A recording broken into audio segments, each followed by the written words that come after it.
Assistant کی job کے لیے سر۔ تعبیر نے اس کا جملہ درست کرتے ہوئے کہا، جس پر وہ مسکرایا۔ میری نظر میں دونوں ایک ہی بات ہے۔ اس کی بات کو نظر انداز کرتے ہوئے تعبیر نے اپنے ڈاکیومنٹ اس کی جانب بڑھاتے ہوئے جسے ہاتھ میں تھامے وہ جائزہ لینے لگا۔ گریٹ، ویسے میں آج بہت خوش ہوں، لیکن ساتھ تھوڑا حیران بھی۔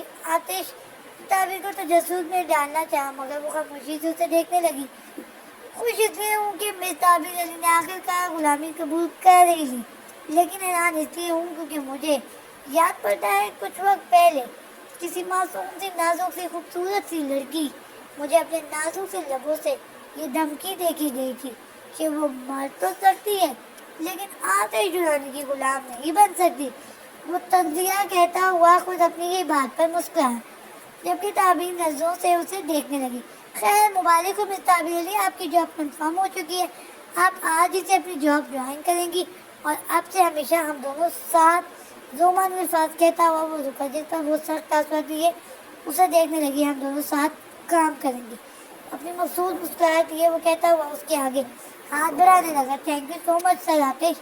تعبیر بھی تعبیر کی اس نے آتش کو بڑھتے ہوئے ہاتھ کو بہت بری طرح سے نظر انداز کرتے ہوئے اپنے ڈاکیومنٹ کو ہاتھ سے اٹھایا اور واپس جانے لگی۔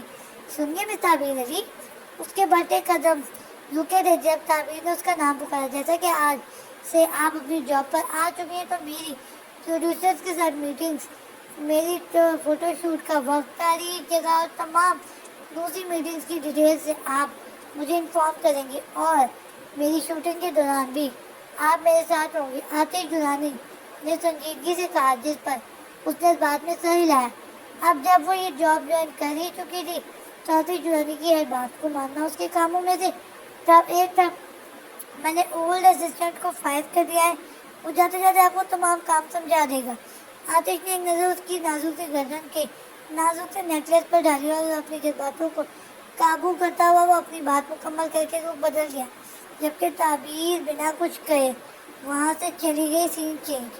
کچھ سالوں پہلے تمہاری مام کی ڈیتھ کے بعد میں بہت اکیلا ہو گیا تھا، تب میں نے یہاں سے واپس جانے کا فیصلہ کیا تھا، مگر تمہیں یہاں چھوڑنے کے حق میں نہ تھا کیونکہ تم میری ذمہ داری تھی۔ میں تمہیں لے کر بہت فکر مند رہنے لگا تھا۔ قاسم صاحب اسے تمام حقیقت سے آگاہ کر رہے تھے۔ وہ سامنے صوفے پر ساکت سی بیٹھی ان کی باتیں سن رہی تھی، لیکن پھر ارتضیٰ کے والد جو میرے گہرے دوست ہیں، اس نے میرے مشکل وقت میں میرا ساتھ دیا اور اسی وقت تمہارا ہاتھ ارتضیٰ کے لیے مانگا تھا۔ کیونکہ تم لوگ بہت چھوٹے تھے اس لیے یہ بات کسی کو بھی بنا بتائے ہم نے تمہارا نکاح ارتضیٰ سے کیا تھا اور تب سے اب تک تم اس کی امانت تھی۔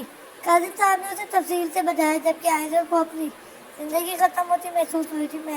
ہم نے تمہارا نکاح اس لیے کروایا تھا تاکہ مجھے تمہیں کسی غیر کے ہاتھ نہ رخصت کرنا پڑے۔ تم میرے پاس میری آنکھوں کے سامنے رہو، مگر تم نے میرے ساتھ جو کیا ہے آئزر، اس کے لیے میں تمہیں کبھی معاف نہیں کروں گا۔ قاسم صاحب نے آنسوؤں کو پیچھے پہنچتے ہوئے کہا اور وہاں سے چلے گئے، جبکہ آئزر وہیں بیٹھی ماضی میں کیے گئے فیصلے پر ماتم منا رہی تھی۔ یعنی میں کسی اور کے نکاح میں رہ کر ایک غیر شخص مل رہی تھی، اس کے دل نے ملامت کیا تھا۔ یعنی میرے تمام خواب، میری خواہشات، وہ سب مستقبل کی تیاری، وہ سب کچھ کیا وہ ایک برا خواب تھا جو ٹوٹ گیا؟ وہ بے ساختہ اس کے آنسو اس کے رخساروں پر بہنے لگے تھے۔ وہ آج مکمل ٹوٹ کر بکھر چکی تھی۔ ڈیڈ، آپ نے مجھے گنہگار بنا دیا۔ اس سمجھ سے اسے سمجھ نہیں آ رہا تھا آخر کس طرح اس کی زندگی نے ایسا کٹن رخ موڑا تھا۔ وہ ٹوٹ کر رہ گئی تھی، جاری ہے۔